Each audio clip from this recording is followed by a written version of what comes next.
Bonjour et bienvenue donc à cette première conférence présentée dans le cadre de cette série de 4 conférences Participer à un monde meilleur. Alors, cette conférence, c'est Découvrir les 5 grandes lois de l'évolution. Alors, mon nom est Sylvain Bélanger, je pratique les thérapies intuitives depuis plus de 25 années, je suis également enseignant depuis plus de 15 ans et j'ai également écrit plusieurs ouvrages dans le domaine de l'intuition. Donc, pourquoi cette conférence-ci? C'est que j'avais envie, pour commencer cette série de 4 conférences-là, vous présenter les 5 grandes lois d'évolution afin de mieux comprendre peut-être pourquoi, en tant que collectivité humaine, nous en sommes rendus là. Alors, nous en sommes rendus là, ça ne veut pas dire qu'on est dans un endroit ou un espace, un moment de l'histoire humaine si grave que ça. Mais je sens profondément en moi qu'on est dans une époque où on doit faire du choix. Et ces choix-là, évidemment, impliquent que l'on devienne conscient de la transe dans laquelle la collectivité humaine se retrouve présentement et que pour faire les changements, mais il faut effectivement commencer à devenir conscient de cette, de cette transe-là, devenir conscient de la transe dans laquelle nous sommes dedans et de quelle façon qu'on peut apprendre justement à se libérer d'elle progressivement. Et le sens des 4 conférences va nous amener progressivement à réfléchir tous ensemble sur ce sujet-là et de chercher peut-être à trouver des solutions pour permettre justement à chacun d'entre nous de trouver une meilleure place dans la société, de trouver un meilleur engagement social en accord avec nos valeurs, en accord avec ce que nous on a envie d'apporter à la société, plutôt que de rester prisonnier de cette fameuse transe que j'appelle qui se retrouve dans la société et qui fait quelque part que l'être humain ne peut pas progresser ou évoluer comme il le souhaiterait. Donc, cette conférence-ci va vraiment vous aider, j'espère du moins, à vous présenter pourquoi justement la conscience humaine n'évolue pas comme elle le devrait peut-être, puisqu'on est maintenant donc maintenant dans 2019 présentement, et ce que je constate à travers les années, c'est que l'être humain aurait pu se construire un paradis. Hein, quand on regarde ce dont on disposait sur la planète Terre, on aurait pu certainement se donner un paradis, enfin, qu'on se crée un paradis. Qu'est-ce qui a fait qu'aujourd'hui, ce paradis n'est peut-être pas justement un paradis, mais que peut-être, potentiellement, il pourrait l'être, mais qu'on constate qu'il y a malheureusement des questions sur la continuité de l'existence sur Terre, hein, parce que justement, on a exploité les ressources naturelles. On regarde comment l'être humain évolue sur la Terre, au niveau économique, par exemple. On voit bien quelque part qu'il y a beaucoup de souffrance sur la Terre présentement, alors que finalement, on a une société plus évoluée que jamais, qui a donc une technologie qui est continuellement en progression, etc. Donc, on devrait être en mesure de constater que l'être humain puisse évoluer. Malheureusement, ça ne semble pas être le cas. Et on peut se questionner pourquoi. Et c'est pour ça que ces 5 grandes lois de l'évolution, j'espère, vont nous aider à mieux éclaircir cela dessus. La première grande loi dont j'aimerais vous parler, c'est la loi de la nature. Alors, vous allez me dire que là, jusqu'à maintenant, vous me suivez, puisque la loi de la nature, c'est la vie. En fin de compte, on constate que la vie, comme elle fonctionne sur Terre, c'est que c'est assez simple. Il y a comme des cycles. Les cycles, finalement, ce sont des cycles naturels qui se répètent et qui se répètent. On a déterminé avec le temps hein, qu'il y avait donc 4 saisons. On a défini, on a découpé le temps en 12 mois dans les pays nord-américains, Europe et tout ça. Et on a donc cherché donc à permettre justement à s'ajuster à la nature. C'est-à-dire qu'on a compris quelque part que le soleil était là, que la lune était là par moment, puis il y a eu le jour, la nuit, puis on a compris quelque part que à travers l'observation de la vie, on est arrivé justement à comprendre que la vie fonctionnait d'une certaine façon. Et nous, en tant qu'êtres humains, on a appris à fonctionner en harmonie avec ce que la vie nous proposait.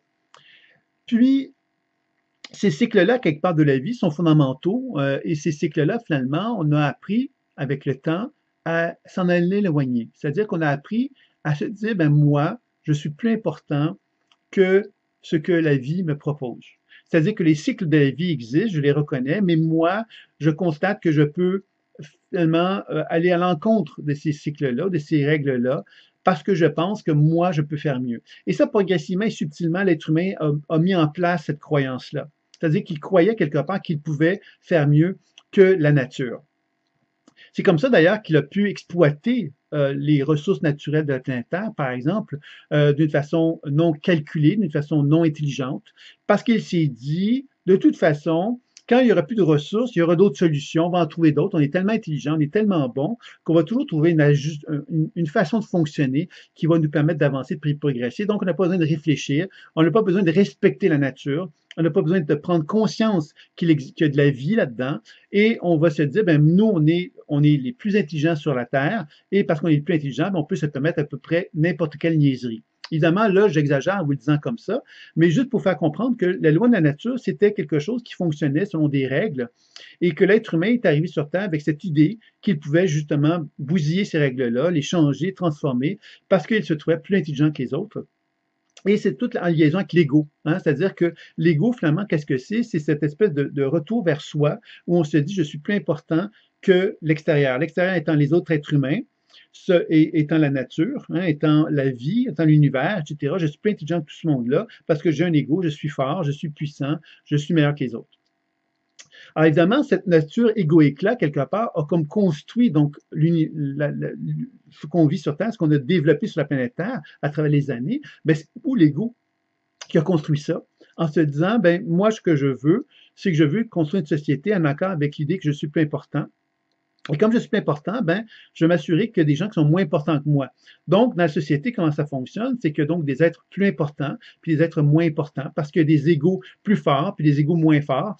Et c'est comme ça qu'effectivement, qu'il y a une espèce de relation qui a commencé à se mettre en place.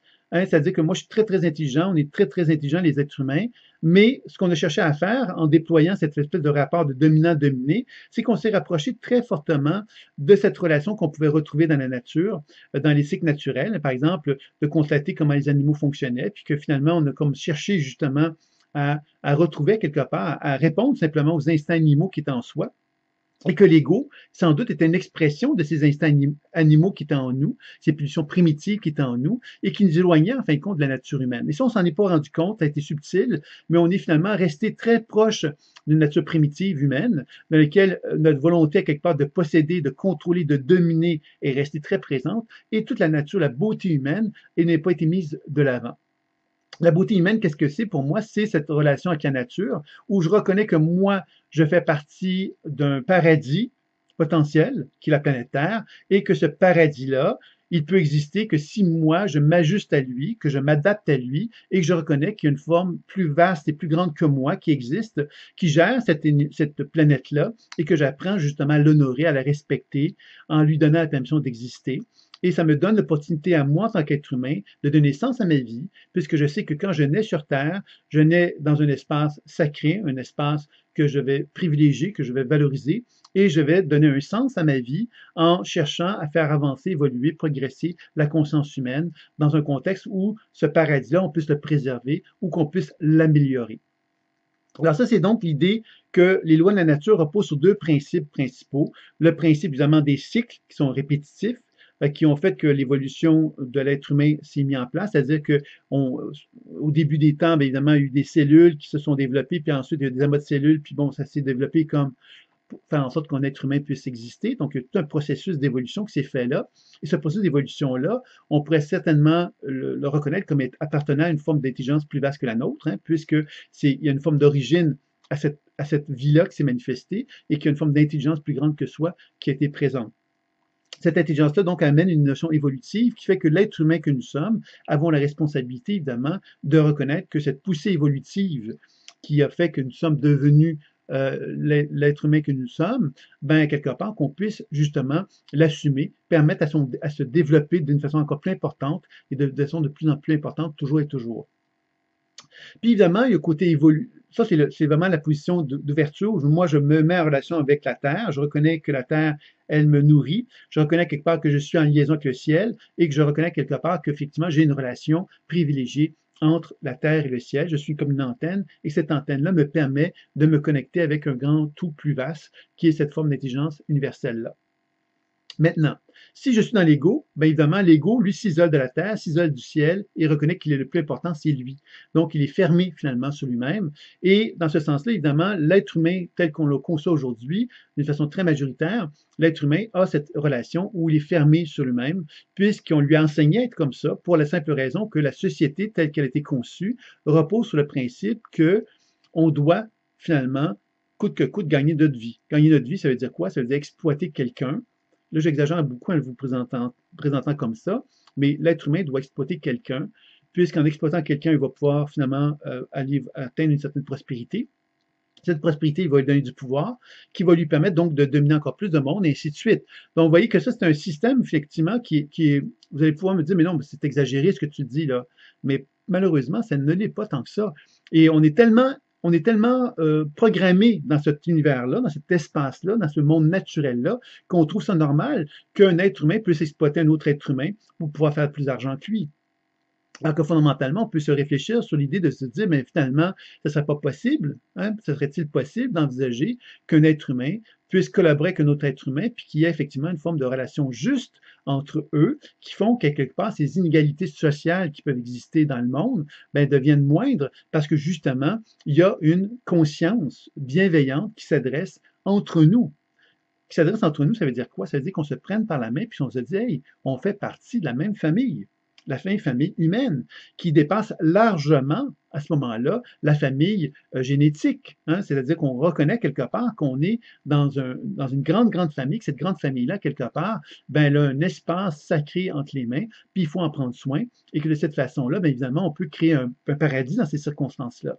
Donc, je pense que c'est ça, quelque part, qui est la première grande loi de l'évolution, je pourrais dire la première grande loi de l'involution aussi, c'est-à-dire que l'évolution, c'est cet être humain que je suis qui se reconnaît faisant partie d'un grand tout universel, et l'involution, c'est cet être égaux et qui s'est renfermé sur lui-même et qui a eu l'impression qu'il pouvait dominer le monde incluant la planète Terre, donc les règnes minéraux, végétaux, etc., etc. Donc tous les règnes, on a cherché donc à les dominer.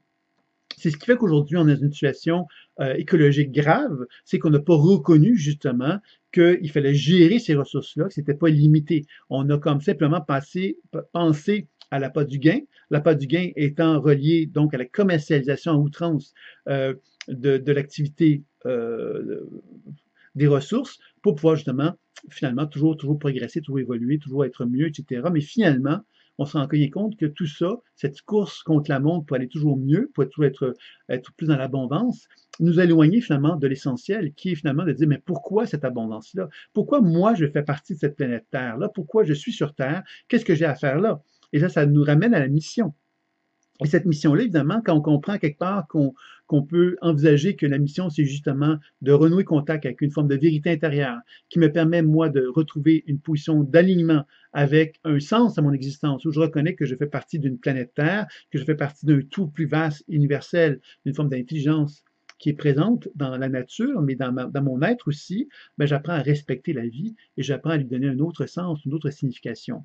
Donc, cette première grande loi de l'évolution, bien évidemment, on peut certainement se dire qu'aujourd'hui, on peut se poser la question de quelle façon que moi, je pourrais davantage être conscient de cette évolution-là, à quelque part, de cette relation que j'ai sacrée avec la vie. La vie, ça veut dire moi avec moi, pour commencer. Chaque cellule de mon corps j'ai une relation sacrée avec chacune d'elles. Donc, ça implique que je prenne soin de moi, que je prenne soin évidemment de mon entourage, que je sois bienveillant envers eux, que je sois bienveillant envers la collectivité humaine. Et quand je dis la collectivité humaine, j'inclus tout le monde, d'accord? Donc, il n'y a pas de méchants et de moins humains que d'autres humains, OK? Tout le monde fait partie de cette même famille-là. Donc, ça implique évidemment qu'il y ait une révolution, à quelque part, de la conscience humaine pour qu'on commence à comprendre justement qu'on fait partie de cette grande famille et qu'il n'y a personne de différent. On est tous humains et on a tous ce désir justement de collaborer et qu'il est grand temps, sans doute, de se sortir de la transe justement qui nous divise pour se ramener vers l'idée qu'on puisse enfin former une grande famille humaine. Donc ça, c'était la première grande loi de l'évolution dont je voulais vous parler. La deuxième grande loi, c'est la loi de l'interconnexion qui nous dit justement que nous faisons partie d'un tout. Alors, de quel tout il s'agit? Alors, évidemment, si on regarde d'un point de vue humain, on pourrait dire, mais on fait partie à quelque part par exemple, si on fait partie d'un pays, comme moi je suis canadien, donc je suis canadien, je fais partie donc du Canada, je suis donc canadien, j'ai une appartenance canadienne. Je peux aussi avoir une appartenance québécoise, puisque je suis québécois. Et dans ce sens-là, évidemment, l'interconnexion fait que je me sens interconnecté avec le pays dans lequel je suis, avec la province dans laquelle je suis, dans mon cas à moi, et ainsi de suite. Donc, cette interconnexion-là va faire que je vais faire partie, justement, je vais reconnaître que je fais partie, donc, d'une certaine collectivité. Maintenant, évidemment, on peut élargir cette interconnexion-là en comprenant que l'interconnexion, c'est que moi, en tant qu'être humain, je suis fait de chair et d'os, mais que cet être fait de chair et d'os, aujourd'hui avec la physique quantique, on l'a bien mis en évidence. La physique quantique met en évidence qu'on est tous reliés d'un point de vue vibratoire, c'est-à-dire que les cellules de mon corps émettent de la lumière, et cette lumière-là, ben, elle est reçue par d'autres êtres humains qui émettent de la lumière également. Donc, il y a un échange lumineux qui s'effectue entre moi et mon partenaire. Et dans ce sens-là, on est tous reliés d'un point de vue vibratoire énergétique, ce qui veut donc dire que cette notion de famille dont je parlais tantôt, elle est véritable. Il existe véritablement une famille humaine, et cette famille-là, quelque part, ben, elle est émise par ces champs énergétiques-là qui animent notre être, nos êtres. Et que dans ce contexte-là, évidemment, cette loi d'interconnexion implique qu'on a le désir, finalement, de collaborer dans cette idée d'interconnexion, puisque la vie qui circule en moi, mais circule en vous, circule chez les autres, ainsi de suite. Donc, cette interconnexion fait qu'on est tous vivants et qu'on est tous précieux de la même façon par rapport à cette notion de vie, et qu'on devrait donc avoir la bienveillance qui anime chacun d'entre nous, avoir une volonté de tendre la main pour que l'interconnexion soit reconnue, qu'on ne soit plus en mesure de regarder quelqu'un avec dédain parce que justement cette personne-là, on la sent moins connectée à nous parce que X, Y, Z, vous voyez? Alors je pense que c'est important de comprendre, évidemment, encore une fois, que cette interconnexion-là nous ramène vers la bienveillance qui nous ramène justement sur l'idée qu'on est tous interconnectés et que cette interconnexion-là nous dépasse largement puisqu'elle nous met en relation avec un principe de vie fondamental qui existe dans l'univers et qu'on est tous reliés à celui-ci et qu'on ne peut pas se permettre de le refuser, hein, de le refuser moi avec moi-même, de le refuser avec mon entourage, de le refuser en tant que collectivité, parce que quel que soit l'être humain qui est devant moi, cet être humain-là, il est en interconnexion avec moi de la même façon, puisqu'il est animé par le même principe vivant. Alors, c'est certain que cette interconnexion-là fait, à quelque part, qu'on comprend qu'il y a un principe vital, fondamental, qui existe chez tous les êtres humains, et que tous les êtres humains, quels qu'ils soient, méritent, avec bienveillance, cette reconnaissance à la vie qui anime chacun d'eux. Encore une fois, vous l'avez bien compris, on en est loin de ça. Il y a du racisme, il y a plein de... La différence est souvent un signe de distorsion, hein, c'est-à-dire que quelqu'un est différent de moi, donc je le rejette. Donc cette interconnexion-là, elle est souvent bafouée dans l'évolution humaine parce qu'on a appris justement à faire cette notion, à faire des différences, hein, à reconnaître, ben moi, je suis comme ça, cette personne n'est pas comme ça, donc moi, je la rejette, je la refuse. Et on vit collectivement comme ça depuis très, très longtemps. Donc, l'interconnexion est un principe fondamental, je dirais, qui va permettre l'évolution de la conscience humaine. Quand on va commencer à comprendre qu'on est tous interconnectés, il y a une transformation collective qui va en résulter, bien évidemment. La troisième loi dont j'aimerais vous parler, c'est la loi de la résonance. Alors, j'en ai souvent parlé dans d'autres conférences, cette notion d'attraction, le principe de la loi de l'attraction, qui met en évidence que moi, en tant qu'être humain, j'ai une certaine somme d'informations dans mon champ énergétique qui sont associées à mon enfance, qui sont associées à mon histoire familiale, qui sont associées à des résonances que je peux vivre avec des mémoires d'autres vies, et que tout ça, finalement, fait que j'ai une certaine émission d'informations qui exprime mon champ. Et cette émission d'informations va faire que je vais rencontrer dans ma vie des êtres humains qui vont m'inviter justement à faire un travail sur moi pour faire la paix avec certaines facettes de moi avec lesquelles j'étais en conflit. Par exemple, j'ai vécu un événement traumatisant à l'âge de 8 ans qui m'a amené à vivre l'abandon. Il est possible que je rencontre des gens qui vont me faire expérimenter l'abandon pour m'obliger, en quelque sorte, à renouer contact avec l'expérience d'abandon que j'ai vécue à l'âge de 8 ans et faire la paix avec cela. Donc, vous voyez que ce principe de la loi de l'attraction nous ramène à la loi de la résonance dans le sens que si moi, je rencontre quelqu'un dans la rue, il y a donc une forme de résonance qui va s'effectuer entre moi et cette personne-là qui va faire qu'il y a un lien qui va s'effectuer. Une relation va prendre forme. Cette relation, elle peut être vécue d'une façon positive. Par exemple, j'ai fait une rencontre extraordinaire aujourd'hui. J'ai rencontré quelqu'un avec lequel je me suis senti en affinité complètement. Alors, vous voyez que cette résonance-là, elle est positive. Par contre, je pourrais aussi dire ceci, j'ai eu une rencontre détestable aujourd'hui, une personne quelque part qui m'a vraiment dérangé, je l'ai trouvé ceci comme ceci, elle était vraiment pas d'accord, elle n'était pas du tout dans les mêmes affinités que moi, etc. Et sans m'en rendre compte, finalement, ce que je suis en train de dire, c'est que cette personne-là a éveillé en moi quelque chose. Donc, la loi de la résonance, c'est lorsque il y a une énergie qui est éveillée en moi qui peut être positive, donc qui va être agréable, mais qui peut aussi être négative, qui va donc être désagréable et qui va m'amener effectivement à entreprendre la possibilité de me dire, ben voilà, cette personne-là, je ne l'aime pas, donc parce que je ne l'aime pas, mais je pourrais être agressif envers cette personne-là, je pourrais même avoir de la violence envers elle, je pourrais même avoir envie de la tuer. Là, je vais loin en vous disant ça comme ça, mais faut bien l'admettre. L'être humain, quelque part, est capable de tuer parce que la différence le dérange.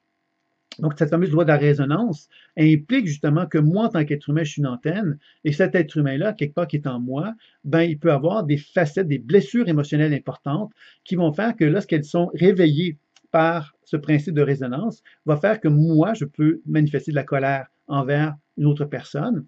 Et si je fais partie d'un esprit de groupe, puisque la loi de résonance peut s'appliquer à un groupe, c'est-à-dire que l'interconnexion fait que moi, par exemple, je peux être un Canadien, donc on peut envisager que l'esprit de groupe canadien fait partie de moi. Je pourrais dire que j'ai un esprit de groupe québécoise, par exemple, au niveau de la province dans laquelle je suis. Tout comme chacun d'entre vous, vous pourriez certainement reconnaître effectivement que vous faites partie d'un esprit de groupe, d'une collectivité X, Y ou Z.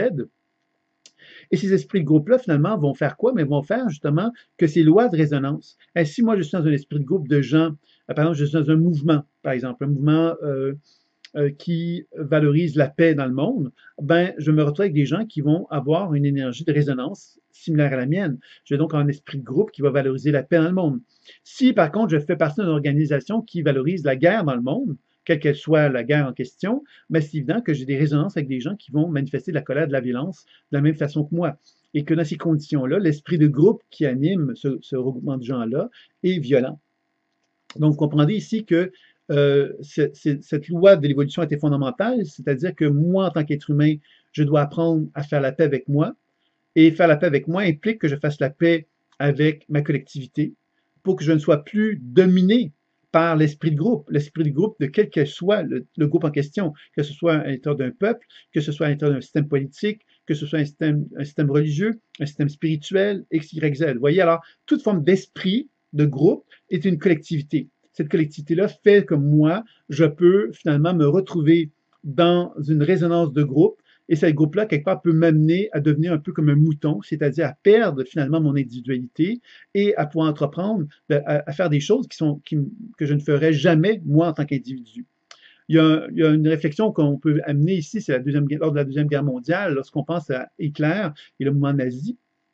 Il y a eu une grande réflexion à savoir comment c'était possible d'en arriver à de la haine aussi importante envers un peuple, puisqu'il y a eu énormément de morts chez les Juifs, hein, que c'était inacceptable, tout ça. Et qu'est-ce qui a fait que des gens ont pu accepter de le faire?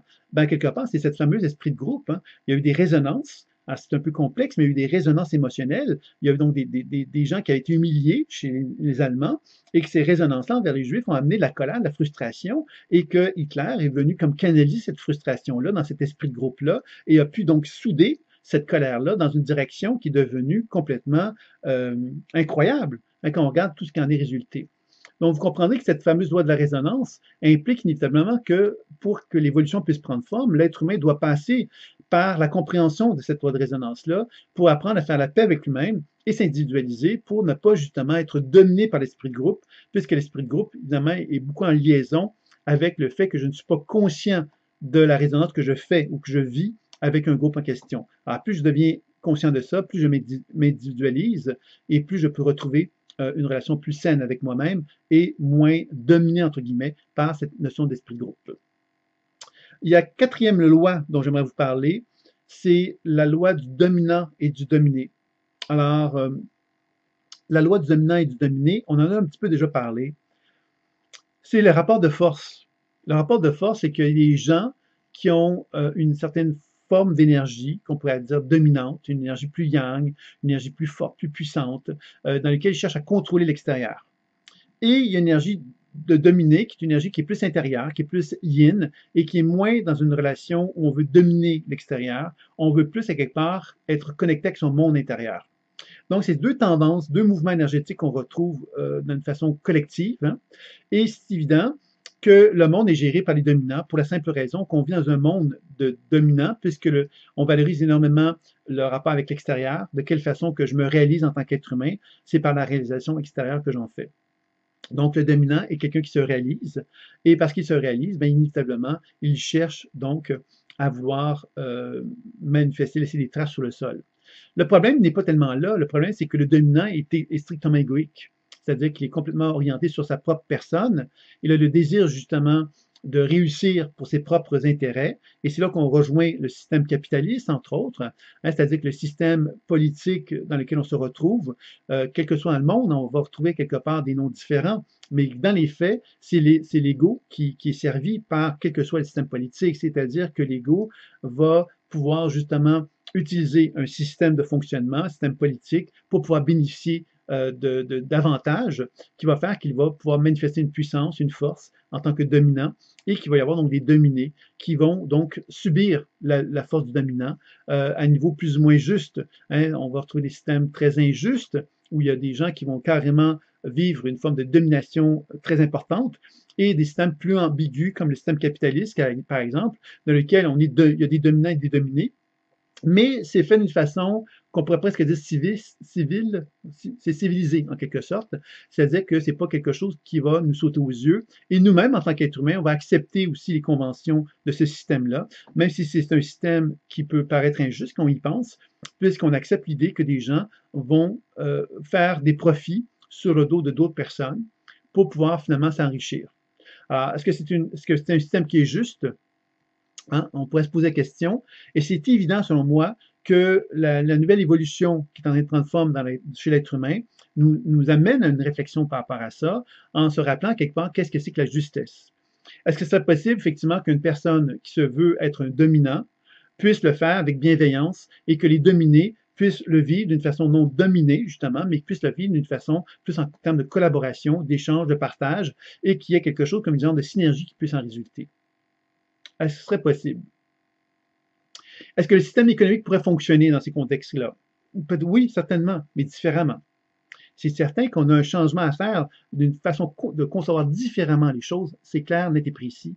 Et c'est ça un peu le sens de ces conférences-là que je fais avec vous aujourd'hui, c'est de vous proposer un regard différent pour peut-être amener une autre façon d'aborder quelque part comment moi, en tant qu'être humain, je peux participer à ce virage qui est en train de se faire. Quel est le geste que moi je peux poser? Quelles sont les actions que je peux mettre en place pour amener cette transformation-là? C'est les questions que moi je vous pose par rapport à ces réflexions-là. Si vous êtes bien sûr en accord avec ce dont je vous parle, bien évidemment.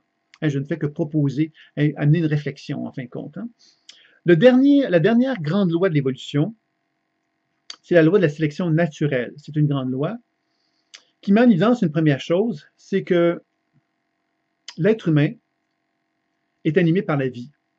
La vie, on l'a vu, c'est un processus un peu incompris encore aujourd'hui, qui fait qu'au moment donné, des cellules se sont développées, puis d'autres cellules se sont mises ensemble, puis à un moment, ça s'est construit, puis l'être humain est arrivé sur Terre. C'est un peu une forme de construction génétique qui s'est faite à travers les rythmes de la vie, à travers les cycles de la vie, qui a fait que l'être humain est né sur Terre, l'homme est venu sur Terre, la femme.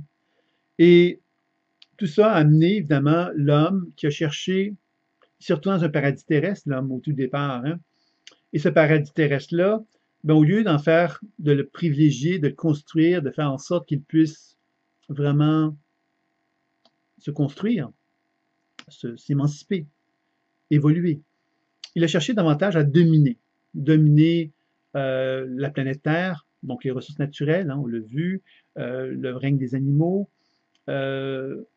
tous les règnes, à quelque part, les végétaux, l'agriculture, par exemple, si on pense à l'agriculture, Monsanto, par exemple, cette façon qu'on a de vouloir contrôler l'agriculture à un niveau tel que ça ne devient plus naturel, on n'est plus en harmonie avec la vie, par exemple. Ça, c'est un exemple que je vous donne. Les animaux, la façon qu'on traite les animaux, la façon qu'on les exploite, la façon, quelque part, qu'on se nourrisse d'eux d'une façon qui est souvent exagérée. C'en est un autre exemple qu'on pourrait nommer par rapport à ça. Les ressources naturelles, d'une façon globale, la façon qu'on les utilise, de la façon, quelque part, qu'on exploite la Terre sans tenir compte des limites qui sont associées à la Terre, sans tenir compte que la Terre est un organisme vivant. Encore une fois, cette avidité des gènes qui sont en nous font que la pulsion de vie a fait qu'on s'est dit, ben moi, je suis le maître du monde, Et comme je suis le maître du monde, je vais exploiter mon monde à moi, sans tenir compte des limites de ce monde-là, parce que je ne suis pas assez intelligent pour me rendre compte que ce monde-là a des règles et des lois. Je pense qu'aujourd'hui, on est confronté à devoir se questionner, à savoir de quelle façon que je peux m'harmoniser, moi, à ces règles et ces lois-là, parce que je ne peux plus faire semblant que la vie n'existe pas selon ces règles et ces lois-là.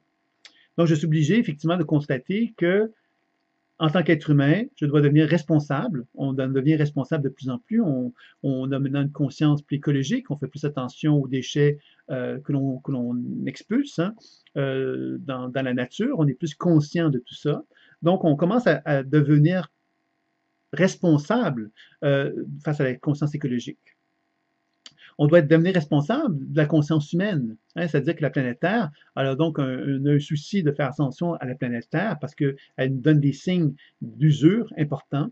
C'est certain que si on regarde du point de vue de la société, on peut concevoir qu'il y a des signes d'usure importants également à la société et qu'il est important sans doute de commencer à questionner de quelle façon qu'on peut faire des changements par rapport à ces signes d'usure-là. On retrouve dans le monde entier, quelque part, des situations de fatigue humaine, sociale, puisque l'être humain reconnaît quelque part que ce qu'on lui avait promis une société de plus en plus évoluée, et on se retrouve dans une société dans laquelle on ne fait que plus travailler et que des gens semblent finalement bénéficier de ressources, de finances plus importantes, alors que d'autres finalement restent dans une pauvreté. Il y a donc une forme d'injustice sociale et qui est devenue de plus en plus apparente avec les années et les époques. Donc, c'est certain qu'aujourd'hui, on doit envisager certainement un changement dans notre façon d'aborder quelque part la continuité de la conscience humaine. Si l'être humain veut évoluer, il faut qu'il prenne soin de la planète Terre, il faut qu'il prenne soin de l'être humain sur laquelle se trouve la Terre, il faut qu'il prenne soin de l'eau, il faut qu'il prenne soin des animaux, il faut qu'il prenne soin de l'agriculture, des plantes, de la nature, etc., de la vie qui anime la planète. Donc ça, c'est une première chose vraiment importante, c'est que la sélection naturelle, à quelque part, implique que si on n'en prend pas soin de cette notion de sélection, ben nous, on va disparaître. La sélection naturelle va faire son choix, c'est-à-dire que naturellement, la planète Terre va comprendre quelque part que l'être humain ne mérite pas d'être sur Terre, puis on va simplement l'expulser, tout simplement. Donc, je pense que c'est évidemment pas pour vous faire peur que je vous dis ça, c'est simplement une réflexion que je vous fais pour comprendre quelque part qu'on ne peut pas toujours finalement simplement demeurer les yeux fermés en se disant, bon, ben, les gens, un jour, il y aura des gens qui ont des problèmes, puis ce ne sera pas nous, parce que ça va être un peu plus tard dans le temps, dans le futur. Donc, je pense qu'aujourd'hui, on est plus maintenant dans le présent du problème et qu'on peut faire des choix, on peut faire des changements, qu'en tant qu'individu, on peut certainement envisager de faire des choix qui nous amènent à devenir plus responsables, à être moins prisonniers de ce que j'appelle cette transe collective, qui nous amène à concevoir que tout est naturel, que c'est normal que les gens s'exploitent entre eux. Non, c'est pas normal. C'est absolument pas normal. Et ça n'a jamais été. Et je pense qu'il faut certainement commencer à comprendre qu'il faut maintenant envisager des changements à ce sujet-là. Alors, cette fameuse avidité des gènes, ben, quelque part, elle nous a amené, donc, évidemment, à travailler sur cette notion de dominant et dominé, de construire des groupes. Et les groupes, qu'est-ce que ça fait? Mais évidemment, ce sont des groupes, des collectivités d'êtres humains qui ont commencé à comprendre que ces groupes-là, finalement, pouvaient donc arriver, donc, certainement, à s'épanouir, à se développer, ainsi de suite. Donc, les groupes, bien évidemment, ce sont les collectivités humaines, les Canadiens, les Français, tous les pays du monde, hein, quelque part. Ce sont des groupes de gens, finalement, qui se sont développés. Et ces groupes-là de gens, ben, à quelque part, ont eu tendance à s'isoler, à se renfermer sur eux-mêmes. Puis, historiquement parlant, on sait qu'il y a eu énormément de conquêtes, de combats, de guerres dans tous les pays du monde, ou à peu près. Donc, il y a une historique de violence majeure et importante qui a été présent tout au long de la vie humaine, et c'est relié donc à cette pulsion de vie, hein, quelque part, qui donne l'impression à l'être humain qu'il lui faut toujours conquérir plus, plus, plus, plus. C'est bien évident que la nouvelle conscience humaine qui est en train de prendre forme nous amène à devoir reconnaître que cette notion de conquête ne s'applique plus au monde nouveau. Le monde nouveau nous amène à réfléchir sur l'idée que l'on peut maintenant tendre la main vers l'être humain qui est devant nous, et qu'on peut collaborer avec lui. Et collaborer avec lui, c'est d'arrêter, à quelque part, de penser que parce que je collabore avec lui, je dois profiter de lui, ou je dois tirer profit de lui. Ça, c'est toute l'ancienne pensée humaine. L'ancienne pensée humaine qui nous a toujours l'impression que le seul moyen d'exister, c'était d'avoir un ego plus fort que l'autre, donc de dominer l'autre. Alors que finalement, on prend bien conscience aujourd'hui que si on veut faire partie d'un groupe, un groupe collectif, c'est-à-dire humanitaire, l'humanité tout entière devient un groupe, ben quelque part, on doit arrêter de finalement profiter des gens, profiter des collectivités, profiter des ressources naturelles, ainsi de suite. Donc tout ça doit être transformé complètement et totalement, et ça amène donc une autre vision du monde. Cette autre vision du monde nous amène aussi à réfléchir sur la notion de sacrifice. Combien d'êtres humains sommes obligés de se sacrifier tout au long de notre vie pour travailler, pour réussir à gagner notre vie, pour essayer ceci, pour essayer cela, pour essayer de prospérer. Puis à la fin de notre vie, on serait arrivé au moment où on pourrait se reposer, on meurt. Alors c'est donc un manque de sens tout ça. Alors certainement intéressant d'envisager évidemment que l'on puisse avoir une vie épanouissante et dans laquelle on puisse avoir un sens et dans lequel on puisse effectivement profiter de la vie aussi. C'est une autre vision du monde dont je vous parle. Et cette autre vision du monde, je ne l'invente pas. J'essaye, par contre, de l'initier avec vous-même pour qu'on puisse en parler, en discuter, puis qu'on puisse trouver peut-être justement des solutions par rapport à cette nouvelle vision de ce monde-là dont je vous parle. Donc, cette notion de ce système, à quelque part, dont je vous parle de construction, à quelque part, de cette construction humaine, elle implique évidemment quelque chose de fondamental. C'est toute cette notion d'exclusion, les exclus. Pourquoi il existe des exclus dans le monde? Les exclus, c'est qui? Ce sont des gens, quelque part, qui ont choisi de prendre des chemins différents du nôtre. Je parle en tant qu'individu, je parle en tant que collectivité aussi. Il y a donc des gens qui choisissent de prendre des chemins différents. Et je m'adresse à chacun d'entre nous en vous disant ceci, vous êtes un exclu. À partir du moment que vous avez choisi de prendre le chemin que vous avez envie de prendre, dans lequel vous allez apprendre à développer une meilleure, plus grande responsabilité envers vous-même, une plus grande regard sur l'idée que vous voulez que le monde change, le monde évolue, vous allez devenir un exclu. Pas un exclu d'un point de vue humanitaire, mais un exclu par rapport à l'autorité. L'autorité, pour moi, c'est cet esprit de domination qui va vouloir effectivement vous garder dans les rangs. Les rangs, ça veut dire quoi? C'est-à-dire les rangs de préserver la pensée à quelque part autoritaire qui nous ramène simplement à l'idée qu'il faut continuer à fonctionner dans un système. Et ce système-là, c'est celui-ci. Et il n'y a pas d'autre façon d'envisager la vie que dans ce système-là. Et moi, je vous dis, c'est qu'actuellement, on est en train d'atteindre la limitation par rapport à ce monde-là. On est prêt à changer de monde. Et changer de monde, ça implique évidemment qu'on reconnaisse que nous, on doit passer par une exclusion. L'exclusion, c'est moi-même qui s'exclut de cette transe collective pour apprendre justement à reprendre contact d'un certain pouvoir sur ma propre vie et de donner un sens à ma propre vie pour éviter justement de me retrouver dans une position où je fasse une vie qui ne soit pas en accord avec mes valeurs, puis avec ma vision justement, cette volonté que j'ai de collaborer à une humanité collective qui puisse collaborer entre elles. Alors c'est certain que ça ne sera peut-être pas demain que ça va prendre forme, ce dont je vous parle. Mais c'est évident que si on commence tous ensemble à poser une action dans cette direction-là, ben on risque de commencer justement à créer un monde de plus en plus favorable à cette transformation-là que l'on cherche à mettre au monde tous ensemble. Alors, c'est sûr que l'exclusion, quand on regarde l'exclusion, finalement, socialement parlant, jusqu'à maintenant, quand on n'est pas dans cette fameuse transe collective-là, bien évidemment, on se retrouve dans une position où on va être exclu. Alors, ça peut être un individu qui est exclu parce qu'il ne fonctionne pas dans les règles de la société. Par exemple, la personne, effectivement, qui se retrouve dans la rue, qui commence à quêter de l'argent dans la rue, c'est quelqu'un d'exclu. C'est quelqu'un qu'on isole, c'est quelqu'un quelque part qu'on va juger quelquefois aussi, parce qu'on va juger quelque part qu'il ne fait pas partie des gens qui fonctionnent normalement. C'est dommage, parce qu'avec la bienveillance, on devrait être capable d'aller voir cette personne-là, puis de lui dire, regarde, tu es dans la rue, on va t'aider. Et c'est là qu'on commence à comprendre quelque part comment on est devenu déshumanisé. Déshumanisé parce qu'on nous a enseigné à être dans une transe collective qui nous amène à fonctionner d'une certaine façon et à nous éviter le plus possible à poser un acte de bienveillance dès que quelqu'un n'appartient plus à ce regroupement de gens-là. Et c'est là que c'est dommage. Parce que quand on est comme ça, on est capable d'accepter que des gens dans la rue soient pauvres et soient dans la rue et qu'on devienne même insensible à ça. Et on est capable d'envisager, dans pas très longtemps, d'envisager que, ben, effectivement, on pourrait envisager qu'il y a des gens qu'il faut tuer parce qu'ils sont différents, parce qu'ils veulent quelque chose de différent de nous, et on va justifier quelque part l'idée qu'il faudrait les tuer pour cette même motivation-là, et on deviendrait conscient de se dire, ben oui, c'est vrai, c'est logique, c'est ça qu'il faut faire. Alors, je fais une caricature de tout ça. Mon intention, c'est pas de vous choquer, c'est plus de vous amener à prendre conscience comment on est devenu insensible et comment on est devenu tolérant par rapport à quelque chose d'intolérable. On est devenu tolérant face à la mort, on est devenu tolérant face à l'idée, quelque part, qu'on pouvait tuer au nom d'idéologie ou d'autres pensées ou de toutes sortes de choses. Et que tout ça, quelque part, est inacceptable. Puis en même temps, c'est pas parce que c'est inacceptable qu'on doit maintenant générer de la colère ou de la violence envers tout ça.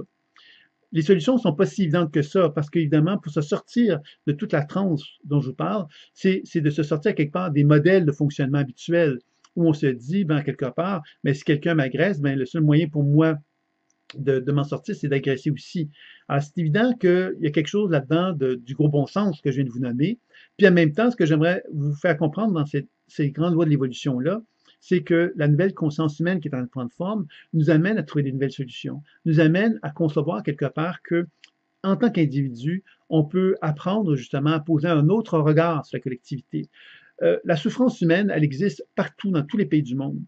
Et s'il y a des gens, quelque part, qui ont de la souffrance dans certains pays du monde et que cette souffrance-là se manifeste sur d'autres pays du monde, c'est inacceptable.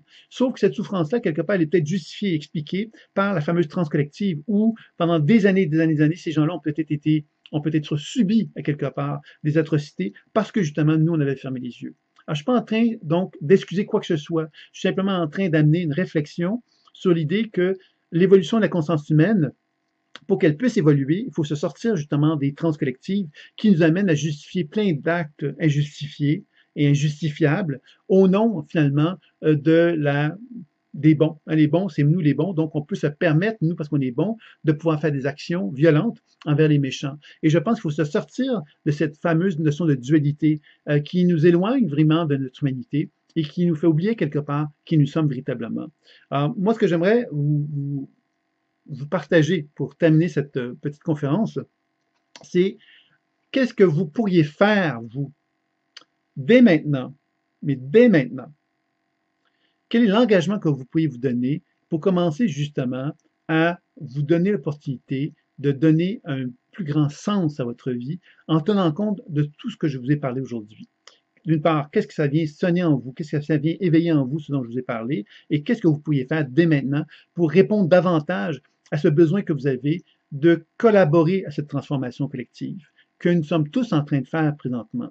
Alors évidemment, c'est une transformation collective qui va se faire doucement.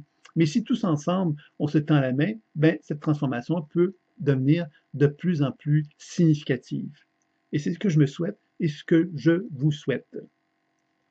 Donc, les prochaines conférences seront également donc fort intéressantes. La prochaine, c'est vers une économie de cœur. Donc, une conférence qui va vous parler d'économie. Je ne suis pas économiste et je ne souhaite pas l'être non plus. Et je vais davantage vous faire une réflexion un peu comme celle que je viens de faire aujourd'hui sur une nouvelle vision de l'économie, de quelle façon qu'on pourrait envisager une économie qui serait plus saine. Et la troisième conférence, ce sera retrouver une écologie consciente. Donc, encore là, on va revenir sur cette crise qu'on retrouve sur la Terre actuellement au niveau des ressources naturelles, de quelle façon qu'on pourrait retrouver une écologie plus consciente. Ce sera le troisième thème de la conférence. Et la dernière, devenir un messager pour l'humanité. Alors, ça sera en quelque part donc l'idée de tendre justement la main vers une approche, un enseignement qui pourrait favoriser donc la transformation humaine. Bien évidemment, il sera question de pleine conscience intuitive, puisque vous savez que je suis le concepteur de cette approche-là, mais comprenez bien, le sens de ces conférences-là n'est pas tant associé à la volonté de vendre une formation ou un enseignement ou je ne sais quoi, que de vous parler quelque part d'outils qui peuvent vous aider à devenir de plus en plus conscient par rapport à la transformation que nous tous avons à manifester dans notre vie actuellement. Et cette transformation, de quelle façon qu'elle va se faire? Mais c'est à travers la connaissance de soi. On a vu par le biais de la loi de la résonance, tous les cycles, les grandes lois que je vous ai présentées, que l'être humain, s'il veut changer, il va falloir qu'il pose un regard sur lui-même pour qu'il fasse une petite révolution intérieure.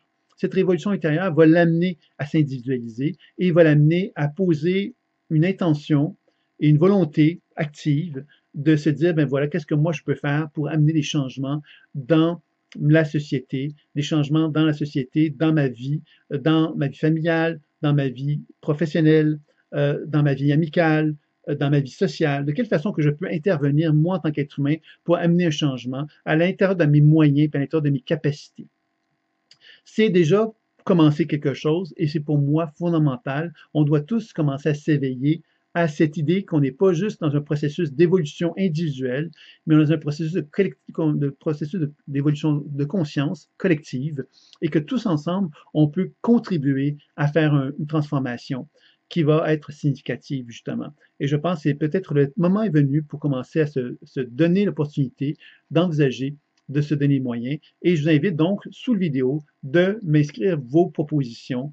Qu'est-ce que vous auriez envie de faire, vous, pour donner plus de sens à votre vie, pour mieux répondre justement à ce besoin que vous avez de retrouver quelque part cette fameuse relation avec la vie, avec le grand V, qu'on a peut-être un petit peu tous oublié, dû au fait qu'on a justement été pris dans cette espèce de grande transe collective qui nous a enseigné justement à se conformer en quelque part à quelque chose qui était plus grand que soi, mais qui n'était pas l'intelligence universelle, qui était simplement une conscience égoïque humaine qui a voulu justement amener un monde fermé en quelque part sur cette évolution de conscience collective et intelligente qui anime l'univers. On s'est fermé à ça parce qu'on est redevenu humain, tout simplement, avec le petit H. Il est grand temps aujourd'hui de retrouver le grand H. C'est ce que je vous souhaite et prochaine invitation pour la seconde conférence. À très bientôt.